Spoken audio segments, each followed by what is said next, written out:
and welcome back to True Treats. This week we're exploring Asia.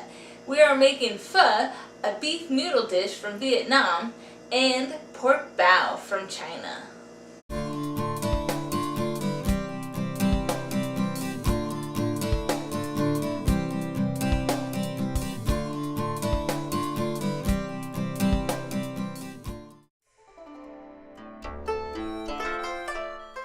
The first step for our beef noodle dish is to prepare the root vegetables that are going to go in our stock with our seasonings. So we slice up our carrots and our white onion, we peel our ginger and dice that up as well.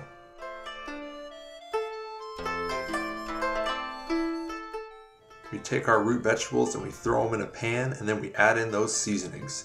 For our version of pho, today we used mint, pepper, cloves, anise, a cinnamon stick, basil, and coriander. Then we added our beef stock and a little bit of water, turned that to low and let it simmer for about an hour and a half while we soak our rice noodles in some hot water so they're nice and tender when it's time to eat our dish.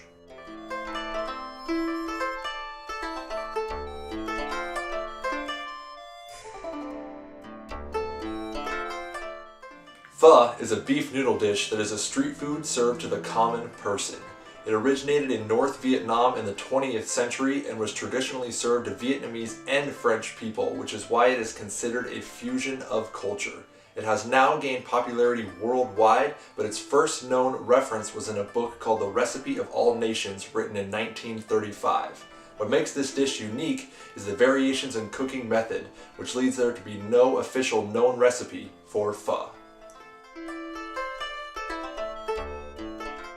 While the broth for your dish is simmering, you can prepare the toppings that go along with it. Chop up your bok choy, slice up some limes, and prepare your yellow chilies along with your bean sprouts and set those on the side.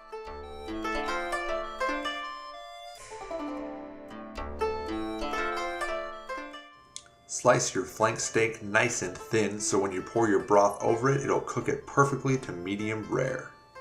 After that hour and a half, your broth should be done and your onions, carrots, and ginger will be nice and tender. So it's time to grab a bowl, put those softened rice noodles in it, place your flank steak on top, and ladle in a bunch of your broth to slowly start cooking that steak.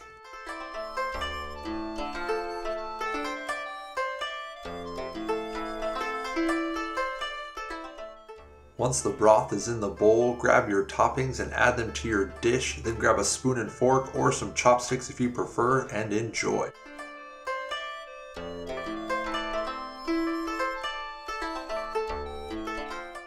To begin the baos, we first need to make our dough, so grab your yeast, put it in a bowl, and add some hot water. Wait for the color to turn creamy and a fizz to start to form on the top, then add in your sugar, salt, and baking powder.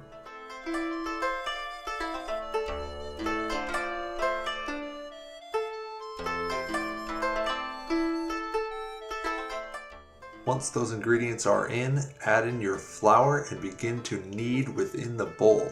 When all of the ingredients start to bind together, you can place it on your counter and continue kneading it till the dough begins to warm and heat up.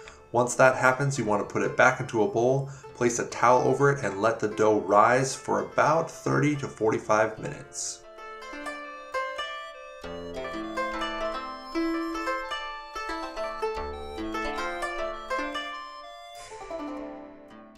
While your dough is rising, you can prepare the sauce that's going to go with our pork filling. To do that, you first need to chop up your green onion and your fresh ginger root, throw that in a bowl with some fresh minced garlic, add in some honey, some rice vinegar, some oyster sauce, and some soy sauce. Then mix it all together and set it aside.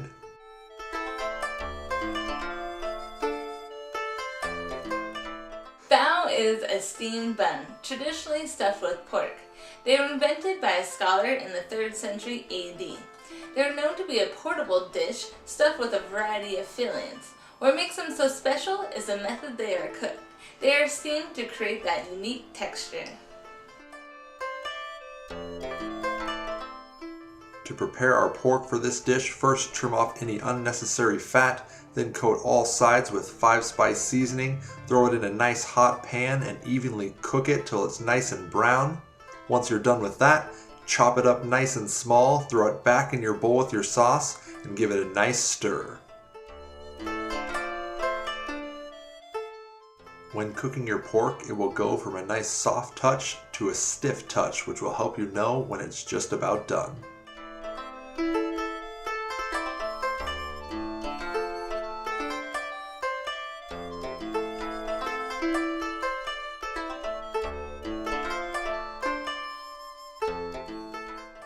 Once your filling is prepared and your dough has risen, it's time to prepare the individual baos. First, start by separating your large ball of dough into individual smaller ones in the number of baos that you want to make. Then roll each ball out into about a 5 to 6 inch diameter circle. Spoon your filling right into the center and fold 4 corners into the center. It will create 4 more flaps. Grab those and fold those into the center as shown. Give it a nice little twist and you've just sealed and created your bao.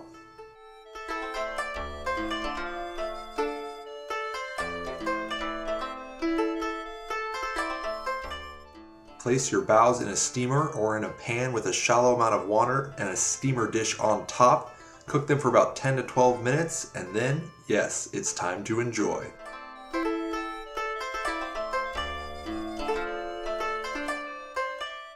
Thank you for joining us on True Treats as we continue our international tour. Stay tuned next week as we move further into Asia. If you're on YouTube, always subscribe right up above and like and favorite this video down below. If you're not on YouTube, you can find us on Facebook, Twitter, and Google+, where you can leave us a comment, let us know how we're doing, what you thought, and maybe even send us in a recipe.